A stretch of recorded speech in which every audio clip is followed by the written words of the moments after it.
नमस्कार, आप देख रहे हैं द न्यूज हाउस और आपके साथ मैं हूं दीपेश जैन। मध्य प्रदेश में एक बार फिर नए सिरे से पोस्टर पॉलिटिक्स शुरू हो गई है। जी हां, पोस्टर पॉलिटिक्स, जिसमें किसी की तारीफों के कसीदे नहीं पढ़े जा रहे हैं बल्कि उनकी गुमशुदगी के दावे किए जा रहे हैं। ये पोस्टर लगे भोपाल में, जो मध्य प्रदेश की राजधानी है, और भोपाल के सांसद साध्वी प्रज्ञा के गुमशुदा होने का उसमें दावा किया गया। अब जाहिर सी बात है कि ये पोस्टर लगते ही पूरे शहर में सनसनी सी मच गई।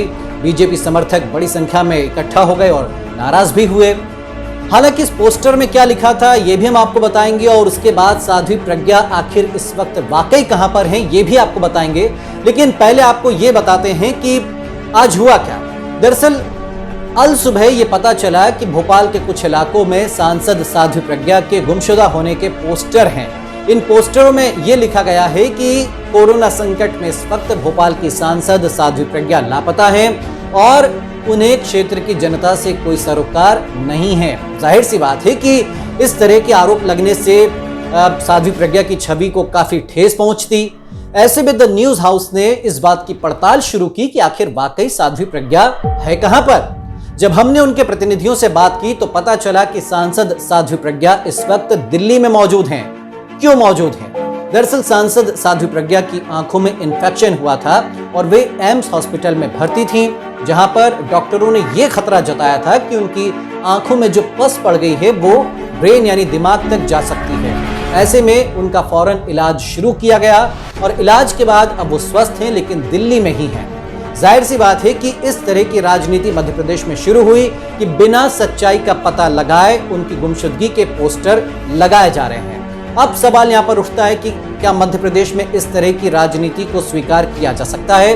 बहरहाल इसका जवाब हम आप पर छोड़ते हैं। लेकिन इसके आगे क्या हुआ? ये पोस्टर लगाते ही बीजेपी समर्थकों की नाराजगी इस कदर बढ़ी कि वो इन पोस्टर लगाने वालों के खिलाफ भोपाल के टीटी नगर थाने में एफआईआर दर्ज कराने पहुंच गए। ऐसे में उनके ऊपर आरोप लगाना, माननीय दिग्विजय सिंह जी जो है वो 2 दिन आकर फोटो खिंचाते हैं, इससे कुछ नहीं होता। सेवा कार्य जरूरी नहीं है।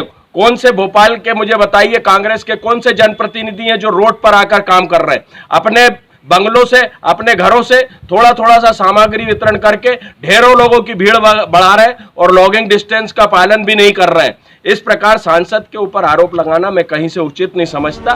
पोस्टर लगाने वाले कौन है इसका तो अभी खुलासा नहीं हो पाया है। देखना यह भी है कि भोपाल की पुलिस कब तक इन पोस्टर लगाने वालों का पता लगा पाती है। लेकिन यह भी हम आपको बताना चाहेंगे कि मध्य प्रदेश में इस तरह की पोस्टरबाजी अब नई बात नहीं रही है।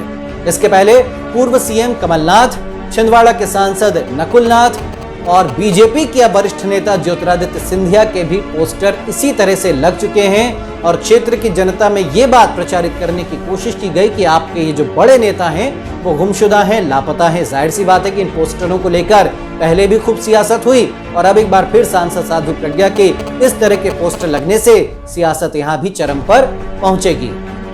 अब इसे क्या जायज कहा जा सकता है या नहीं, ये तो वक्त बताएगा। लेकिन ये तय है कि इस वक्त सांसद साध्वी प्रज्ञा दिल्ली में है और उनके भोपाल आने का जरूर इंतजार किया जा रहा है। सांसद साध्वी प्रज्ञा के समर्थकों ने यह भी दावा किया है कि भले ही सांसद भोपाल में मौजूद नहीं हैं, लेकिन उनके प्रतिनिधि लगातार क्षेत्र की जनता के बीच में राहत सामग्री और राशन सामग्री का पिछले 60 दिनों से वितरण कर रहे हैं और इसी बात से वो ज्यादा नाराज हैं कि बजाय सांसद की असलियत या यूं कहें कि बजाय सांसद की वास्तविक स्थिति जानने के लोगों ने इस तरह के पोस्टर लगाए जो सभ्य राजनीति नहीं कही जा सकती है। बहरहाल देखना होगा कि पोस्टरबाजी का सिलसिला कहां जाकर थमता है। फिलहाल द न्यूज हाउस के लिए कैमरामैन संजय अंकिल के साथ मैं दीपेश जैन।